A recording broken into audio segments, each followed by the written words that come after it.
Hi ವಿದ್ಯಾರ್ಥಿಗಳೇ, ಸಮಾಂತರ ಶ್ರೇಣಿಗಳು ಪಾಠದಲ್ಲಿ ಬರುವಂತಹ ಅನ್ವಯಿಕ ಸಮಸ್ಯೆಯನ್ನು ನೋಡ್ತಾ ಹೋಗೋಣ. ಒಂದು ಸಮಾಂತರ ಶ್ರೇಣಿಯ ಮೊದಲ n ಪದಗಳವರೆಗಿನ ಮೊತ್ತ 5n ಮೈನಸ್ n ಸ್ಕ್ವೇರ್ ಆದರೆ ಸಮಾಂತರ ಶ್ರೇಣಿಯನ್ನು ಬರೆಯಿರಿ ಹಾಗೂ ಶ್ರೇಣಿಯ 21ನೇ ಪದವನ್ನು ಮತ್ತು ಮೊದಲ 21 ಪದಗಳ ಮೊತ್ತವನ್ನು ಕಂಡುಹಿಡಿಯಿರಿ ಅಂತ ಪ್ರಶ್ನೆಯನ್ನು ಕೇಳಿದ್ದಾರೆ ಮಕ್ಕಳೇ. ಏನು ಕೊಟ್ಟಿದ್ದಾರೆ ಅಂತ ಅಬ್ಸರ್ವ್ ಮಾಡಿ ಮಕ್ಕಳೇ. ಎನ್ನೇ ಪದವನ್ನು ಕೊಟ್ಟಿದ್ದಾರೆ, ಅಂದರೆ n ಪದಗಳ ಮೊತ್ತವನ್ನು ಕೊಟ್ಟಿದ್ದಾರೆ. Sn = ಎಷ್ಟು ಮಕ್ಕಳೇ? 5n ಮೈನಸ್ n ಸ್ಕ್ವೇರ್ ಅಂತ ಕೊಟ್ಟಿದ್ದಾರೆ. ಈಗ ನಮಗೆ ಈ ಥರ ಪ್ರಶ್ನೆಯನ್ನು ಕೊಟ್ಟಾಗ an = Sn ಮೈನಸ್ Sn-1 ಈ ಫಾರ್ಮುಲಾವನ್ನು ನೀವು ನೆನಪು ಮಾಡ್ಕೊಳ್ಬೇಕಾಗತ್ತೆ ಮಕ್ಕಳೇ. ಇದರಲ್ಲಿ Sn ಅವ್ರು ಕೊಟ್ಟಿದ್ದಾರೆ, Sn-1 ನಾವೇ ಕಂಡುಹಿಡ್ಕೊಳ್ಬೋದು ಮಕ್ಕಳೇ. ಇದರಲ್ಲಿ n ಇರೋ ಜಾಗದಲ್ಲಿ ನೋಡಿ 5n ಮೈನಸ್ n ಸ್ಕ್ವೇರ್ ಅಂತ ಕೊಟ್ಟಿದ್ದಾರಲ್ಲ, ಅದರಲ್ಲಿ n ಇರೋ ಜಾಗಕ್ಕೆ n-1 ಸಬ್ಸ್ಟಿಟ್ಯೂಟ್ ಮಾಡಿದ್ರೆ Sn-1 ಬರುತ್ತೆ ಮಕ್ಕಳೇ. ಹಾಗಾಗಿ ಇದನ್ನು ನಾವು ಫಾಲೋ ಮಾಡ್ತೀವಿ. ಈಗ Sn = 5n minus n square ಹಾಗೇ ಇರಲಿ, n ಇರೋ ಪ್ಲೇಸಲ್ಲಿ n-1 ಸಬ್ಸ್ಟಿಟ್ಯೂಟ್ ಮಾಡಿದ್ರೆ ನಿಮಗೆ Sn-1 ಸಿಗುತ್ತೆ. = 5 ಹಾಗೆ ಬರ್ಕೊಂಡಿದ್ದೀವಿ, n-ಅನ್ನು n-1 ರೀಪ್ಲೇಸ್ ಮಾಡ್ತಾ ಇದ್ದೀವಿ, ಮೈನಸ್ ಇಲ್ಲೂ ಕೂಡ n-ಅನ್ನು n-1 ರೀಪ್ಲೇಸ್ ಮಾಡಿ n-1 ಸ್ಕ್ವೇರ್ನ ಹಾಗೆ ಬರೀರಿ ಮಕ್ಕಳೇ. ನೋಡಿ ಸಿಂಪ್ಲಿಫಿಕೇಷನ್ ಮಾಡ್ತಾ ಹೋಗೋಣ ಮಕ್ಕಳೇ. 5 × n 5n ಆಗುತ್ತೆ, ಮೈನಸ್ 5 5 ಆಗುತ್ತೆ, ಈ ಮೈನಸ್ನ ಹಾಗೆ ಹಾಕ್ಕೊಳ್ಳಿ. n-1 hole ಸ್ಕ್ವೇರ್ನ a-b whole square ಪ್ರಕಾರ ವಿಸ್ತರಿಸಿ, a square minus 2ab plus b square. a ಅಂದರೆ n, b ಅಂದರೆ 1, n square minus 2n × 1 plus 1 ಸ್ಕ್ವೇರನ್ನು ಹಾಗೆ ಬರೀರಿ. ನೋಡಿ 5n ಹಾಗೆ ಬರ್ಕೊಂಡಿದ್ದೀವಿ, ಮೈನಸ್ 5ನ ಹಾಗೆ ಬರ್ಕೊಂಡಿದ್ದೀವಿ. ಈಗ ಮೈನಸನ್ನು ಒಳಗಡೆ ಗುಣಿಸಿ ಮಕ್ಕಳೇ. Minus into plus, plus into minus minus n square ಆಗುತ್ತೆ, minus into minus plus 2n ಆಗುತ್ತೆ, ಪ್ಲಸ್ ಇಂಟು ಮೈನಸ್ಸು ಮೈನಸ್ 1 ಅಂದರೆ 1 ಬರುತ್ತೆ ಮಕ್ಕಳೇ. ಈಗ 5n ಮತ್ತು 2n ಇವೆರಡು ಕೂಡ್ಕೊಳ್ತವೆ, 7n ಆಗುತ್ತೆ. ಮೈನಸ್ n ಸ್ಕ್ವೇರ್ನ ಹಾಗೆ ಬರ್ಕೊಂಡಿದ್ದೀವಿ, ಇವೆರಡನ್ನು ಕೂಡ್ಕೊಂಡು 7n ಬರ್ಕೊಂಡಿದ್ದೀವಿ. ಮೈನಸ್ 5 ಮೈನಸ್ 1 ಮೈನಸ್ 6 ಆಗುತ್ತೆ ಮಕ್ಕಳೇ. ಮೈನಸ್ಸು ಮೈನಸ್ ಇದ್ದಾಗ ಕೂಡಬೇಕು, ಮೈನಸ್ ಚಿಹ್ನೆನೇ ಹಾಕಬೇಕು. 5 1 6 ಆಗುತ್ತೆ ಮಕ್ಕಳೇ. ನೋಡಿ Sn-1 ಕೂಡ ಬಂತು ನಿಮಗೆ. Sn ಬಂದಿತ್ತು, ಅವ್ರು ಕೊಟ್ಟಿದ್ದರು, Sn-1 ಬಂದಿದೆ. ಇವೆರಡನ್ನು ಬಳಸ್ಕೊಂಡು ಈ ಸೂತ್ರವನ್ನು ಬಳಸಿ an = Sn ಮೈನಸ್ Sn-1 ಬಳಸಿ ನಾವು an ಕಂಡುಹಿಡಿಬೋದು. an = Sn ಅಂತಂದರೆ 5n ಮೈನಸ್ n ಸ್ಕ್ವೇರ್ ಅಂತ ಅಲ್ಲೇ ಕೊಟ್ಟಿದ್ರಲ್ಲ, ಅದನ್ನು ಬರ್ಕೊಳ್ಳಿ, ಮೈನಸ್ ಹಾಗೆ ಹಾಕ್ಕೊಳ್ಳಿ. Sn-1 ಅಂದರೆ ಮಕ್ಕಳೇ ಇಲ್ಲಿ ಬಂದಿದೆಯಲ್ಲ, ಅದನ್ನು ಬರ್ಕೊಂಡಿದ್ದೀವಿ. n square plus 7n minus 6 ಇಲ್ಲಿ ಬರ್ಕೊಂಡಿದ್ದೀನಿ. 5n ಬರ್ಕೊಳ್ಳಿ, ಮೈನಸ್ n ಸ್ಕ್ವೇರ್ನು ಕೂಡ ಹಾಗೆ ಬರ್ಕೊಳ್ಳಿ. ಈಗ ನೋಡಿ ಮೈನಸ್ಸು ಮತ್ತು ಮೈನಸ್ ಇದೆ, ಮೈನಸ್ ಇಂಟು ಮೈನಸ್ಸು ಪ್ಲಸ್ ಆಯಿತು, n ಸ್ಕ್ವೇರ್ ಹಾಗೆ ಬರ್ಕೊಂಡಿದ್ದೀವಿ. ಮೈನಸ್ ಇಂಟು ಪ್ಲಸ್ಸು ಮೈನಸ್ ಆಗುತ್ತೆ, 7n ಬರ್ಕೊಳ್ಳಿ, ಮೈನಸ್ ಇಂಟು ಮೈನಸ್ಸು ಪ್ಲಸ್ ಆಗುತ್ತೆ, 6 ಬರ್ಕೊಳ್ಳಿ ಮಕ್ಕಳೇ. ಈಗ n ಸ್ಕ್ವೇರ್ಗೂ ಪ್ಲಸ್ ಇದೆ ಇಲ್ಲಿ, ಈ n ಸ್ಕ್ವೇರ್ಗೆ ಮೈನಸ್ ಇದೆ, ಕ್ಯಾನ್ಸಲ್ ಆಗುತ್ತೆ ಮಕ್ಕಳೇ. ನೋಡಿ ಉಳಿದಿದ್ದು 5n ಮತ್ತು 7n ಇದೆ, ಇವೆರಡರಲ್ಲಿ ದೊಡ್ಡ ಸಂಖ್ಯೆ ಚಿಹ್ನೆ ಮೈನಸ್ ಬರುತ್ತೆ.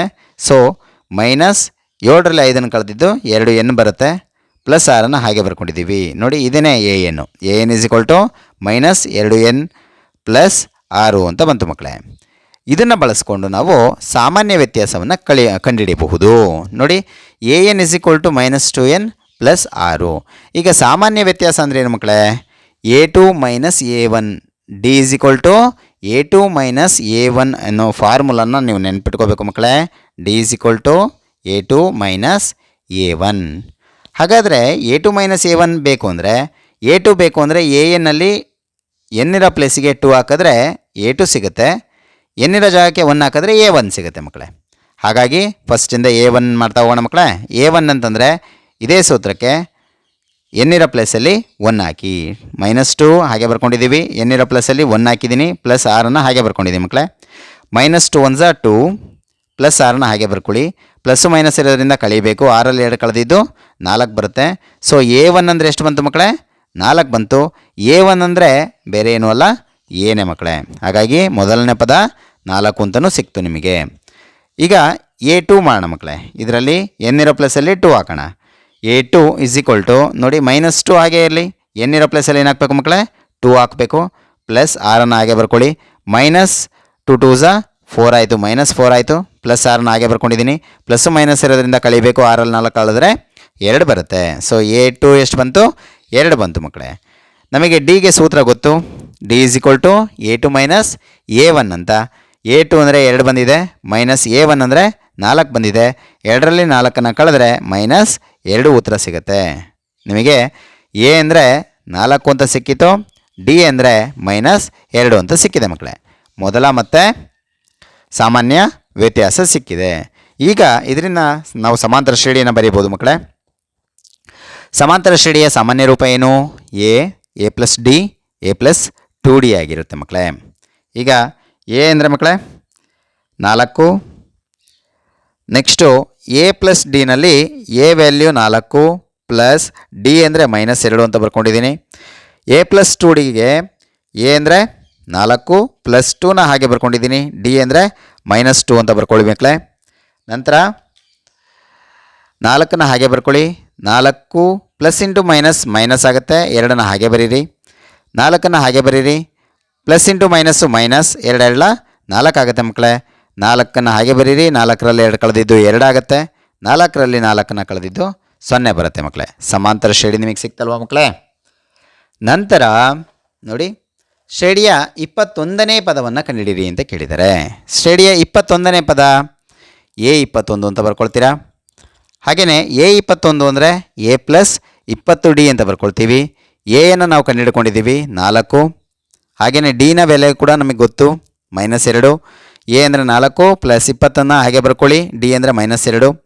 4ನ ಹಾಗೆ ಬರ್ಕೊಂಡಿದ್ದೀವಿ, ಪ್ಲಸ್ ಇಂಟು ಮೈನಸ್ಸು ಮೈನಸ್ ಆಗುತ್ತೆ, 20ಕ್ಕೆ 2ನ ಗುಣಿಸಿದ್ದು 40 ಬರುತ್ತೆ ಮಕ್ಕಳೇ. 4ರಲ್ಲಿ 40ನ ಕಳೆಯೋಕ್ಕಾಗಲ್ಲ, ಸೊ ಮೈನಸ್ ಹಾಕೊಂಬಿಡಿ. 40ರಲ್ಲಿ 4ನ ಕಳೆದಿದ್ದು 36 ಬರುತ್ತೆ. ಸೊ ಶ್ರೇಣಿಯ 21ನೇ ಪದ ಎಷ್ಟಾಯಿತು ಮಕ್ಕಳೇ?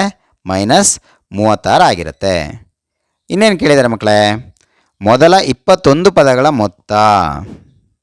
ಮೊದಲ 21 ಪದಗಳ ಮೊತ್ತವನ್ನು ಕಂಡುಹಿಡಿಯಬೇಕು ಅಂದರೆ 21 ಪದಗಳ ಮೊತ್ತ ಅಂತ ಕೇಳಿರೋದ್ರಿಂದ SN ಸೂತ್ರವನ್ನು ಬಳಸ್ಕೋಬೇಕು. ಅಂದರೆ SN ಅಂತ ಬರ್ಕೋಬೇಕು. S21 ಅಂತ ಬರ್ಕೊಳ್ಳಿ ಮಕ್ಕಳೇ. ಈಗ ಆಲ್ರೆಡಿ ನಿಮಗೆ SN ಅವರೇ ಕೊಟ್ಟಿರೋದ್ರಿಂದ SN = 5n - n² ಬರ್ಕೊಂಡಿದ್ದೀವಿ. ಎನ್ ಇರೋ ಪ್ಲೇಸಲ್ಲಿ 21ನ ರೀಪ್ಲೇಸ್ ಮಾಡಿದ್ರೆ ಸಾಕು, ನಿಮಗೆ S21 ಬರುತ್ತೆ. S21 = 5ನ ಹಾಗೆ ಬರ್ಕೊಂಡಿದ್ದೀವಿ, n ಬದಲು 21 ಮೈನಸ್ n ಬದಲು 21 ಹೋಲ್ ಸ್ಕ್ವೇರ್ ಆಗುತ್ತೆ ಮಕ್ಕಳೇ. 5 × 21ನ ಮಾಡಿದ್ದು ಗುಣಿಸಿದ್ದು 105 ಬರುತ್ತೆ, ಮೈನಸ್ 21ನ 2 ಬಾರಿ ಗುಣಿಸಿದ್ರೆ ಅಂದರೆ 21 × 21 ಅಂತ ಗುಣಿಸಿ 441ನ ಪಡ್ಕೊಳ್ತೀವಿ. 145ರಲ್ಲಿ 441ನ ಕಳೆದ್ರೆ ನಿಮಗೆ -336 ಬರುತ್ತೆ. ಇದು ಮೊದಲ 21 ಪದಗಳ ಮೊತ್ತ ಆಗಿರುತ್ತೆ ಮಕ್ಕಳೇ.